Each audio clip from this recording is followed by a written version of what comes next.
یہ deal local نہیں ہوتی، یہ لندن پلان ہوتا ہے، کیونکہ آج بھی ہمارے سارے منصوبے لندن میں بنتے ہیں، اسٹیبلشمنٹ بھی اسی منصوبے پہ جائے گی، اور بھی اقتدار کے کوریڈورز میں وہی اسی طرح ہوگا جو وہاں پہ طے ہو جائے گا، لیکن یہ خفیہ ہوتی ہے، یہ ظاہر نہیں ہوتی، اور کوئی اس کو منہ پہ لا بھی نہیں سکتا۔ خط کرنا بہت آسان ہوتا ہے، خط بھٹو صاحب نے بھی آ کے لہرا دیا تھا، لیکن اس پر سے پردہ اٹھانا یہ ممکن نہیں ہوتا۔ یہ پردہ اٹھانے کا مطلب ہوتا ہے کہ جیسے کوی خان کے حقائق سے پردہ اٹھایا تھا نا قندیل بلوچ نے، تو پھر باقی نہیں رہی تھی۔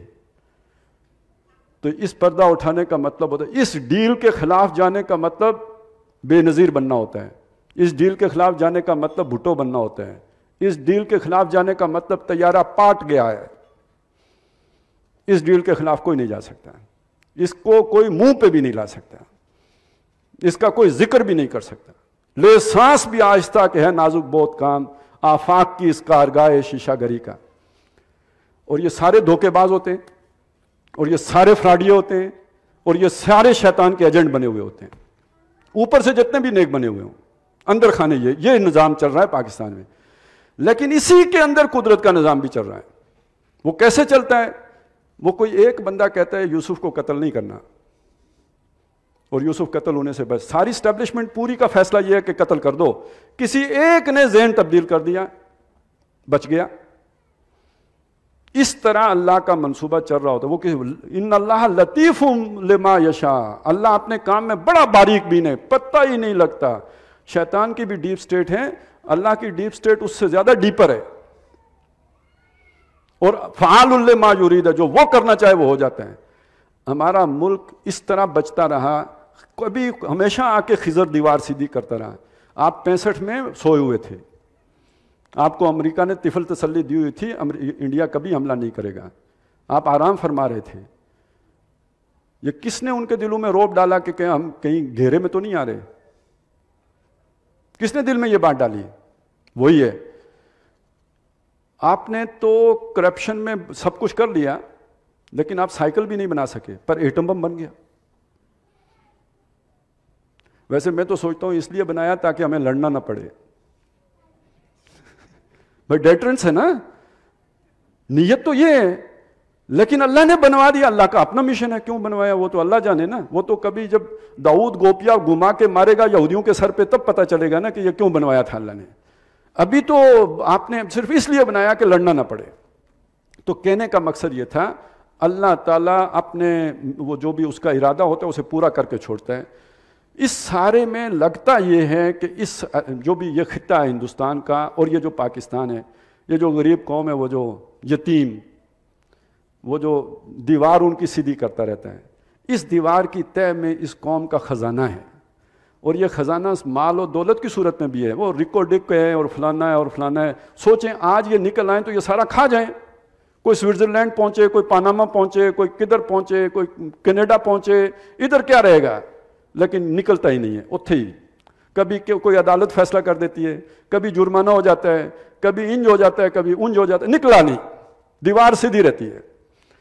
اور ایک اصل خزانہ ہمارا وہ نظریاتی خزانہ ہے، وہ نظریاتی خزانہ وہ جو 400 سال میں میچور ہوا ہے کہ ایک ملک ہو جہاں اللہ کا دین قائم ہو۔ جب اللہ کا دین قائم اپنی آن بان شان کے ساتھ ہوگا، پوری دنیا کے عوام کے مسلمان ہونے میں رکاوٹ کوئی نہیں رہے گی، کیونکہ اس کے اندر اتنی طاقت ہے۔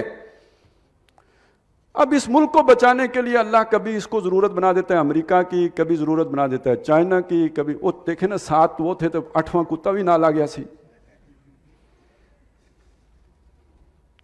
اللہ کو پہچانے وہ مطلب کس طرح کام کرتا ہے۔ اگر یہ ساری چیزیں آپ کو مستحضر رہیں گی تو حالات کے نبض پر آپ کا ہاتھ آپ صحیح تجزیہ کرنے کے قابل رہیں گے، نہیں تو پھر یہ ہے کہ بڑی پریشانیاں ہو جاتی ہیں۔ تو اس سے میں خیر رکھی ہے اللہ نے، ہم سمجھتے ہیں کہ رکھی ہے، اور یہ ساری جدوجہد ہم اس لیے کرتے ہیں کہ وہ سپرٹ باقی رہے، کم از کم چلیں کہیں مریض بھی ہو تو لیکن وہ کبھی نہ کبھی کام آئے گی۔ اور یہ یقینی بات ہے کہ یہ سارا سٹرکچر بھی کام آئے گا، ہمارے ہتھیار بھی کام آئیں گے، فوج بھی کام آئے گی، لیکن یہ ذہن میں رکھیں کہ جو اوپر اس وقت کور ہے وہ یا تو جان بوجھ کر یا یہ کہ وہ پوری طرح شعور اور ادراک کے ساتھ وہ تو سمجھتے ہیں اس کے بغیر ہم چل ہی نہیں سکتے، اس ڈیل کے بغیر چلا ہی نہیں جا سکتا، جب تک کہ ہمارا وہاں پہ وہ تعلق نہ بناؤ، مغرب کے بغیر ہم آئسولیشن، اکیلے چل ہی نہیں سکتے، مغرب سے بغاوت کوئی نہیں کرتا۔ یہ تو ایسے ہی باتیں ہوتی ہیں، جب اپنے ہاتھ سے اقتدار جاتا ہے تو مغرب سے بغاوت کی سوچیں آتی ہیں۔ ایوب خان نے بھی کتاب لکھی تھی، فرینڈز ناٹ ماسٹر، آخری وقت میں پھٹنے سے پہلے ضیاء الحق صاحب بھی کچھ ایسا سوچنے لگ پڑے تھے، بھٹو صاحب اس سے پہلے خط آ کے راجہ بازار میں لہرا چکے تھے، مجھے ہنری کسنجر نے دھمکی دی ہے، اسی کی اب نقل ماری ہے انہوں نے۔ تو یہ ہوتا ہے جب آپ کے ہاتھ سے جا رہا ہوتا ہے تو پھر آپ کو یاد آتا ہے کہ امریکہ سازش کر رہا ہے، لیکن آپ کو اقتدار دیتا کون ہے، لاتا کون ہے، اس کی سازش کون کرتا ہے، یہ آپ کبھی نہیں بتاتے۔ ایوب خان کو کس نے گرین سگنل دیا تھا مارشل لا لگانے کا، ضیاء الحق کس کے اشارے پہ آیا تھا؟ تو یہ ذہن میں رکھیں، یہی ہوتا ہے۔ یہ پاناما کس نے لیک کی تھی؟ اور یہ سعودی عرب، یہ قطر، جو کسی کے اس طرح کی کراس بینڈرز پہ مڑ کے جواب تک نہیں دیتے، یہ خط لے کے کیسے پہنچ گئے تھے یہاں پہ حاضر باش؟ یہ 12 بجے رات یہ عدالتیں نہیں کھلتی، لمبے لمبے شہزادوں کی بھی دوڑیں لگتی ہیں جب اس آسمان سے وہی آتی ہے کہ جس کے ساتھ وہ متعلق ہوتے ہیں۔ تو یہ ہمیشہ سازشوں سے ہوتا ہے، لیکن ہم سمجھتے ہیں کہ اللہ تعالیٰ کوئی بہت بڑا جو بھی اس علاقے سے اللہ کا ایک منصوبہ وابستہ ہے، اور وہ جو میں حیرت ہوں کہ دنیا کیا سے کیا ہو جائے گی، اس کا آغاز یہاں سے ہونا ہے۔ اب وہ دیوار کب گرتی ہے اور خزانہ کب نکلتا ہے ہم نہیں جانتے، جب تک وہ خزانہ ہے اللہ نے رکھنا ہے تب تک دیوار کو سیدھا کرتا رہے گا، اور جب وہ سمجھے گا کہ بھئی اب یہ کام جو ہے وہ پورا ہو گیا، وہ بڑے ہو گئے ہیں بچے اور سیانے ہو گئے ہیں، تو اس وقت وہ جو خزانہ پھر ٹھیک ہے، اس وقت دیوار بھی ہو سکتا ہے گر پڑے، لیکن جب دیوار گرے گی نا تو پھر وہ رکے گا نہیں سلسلہ، پھر پورے ہندوستان پر ہی نہیں پوری دنیا پر اسلام کا غلبہ ہونا ہوگا۔ یہ تب گرے گی، اس سے پہلے اللہ اسے محفوظ رکھیں گے۔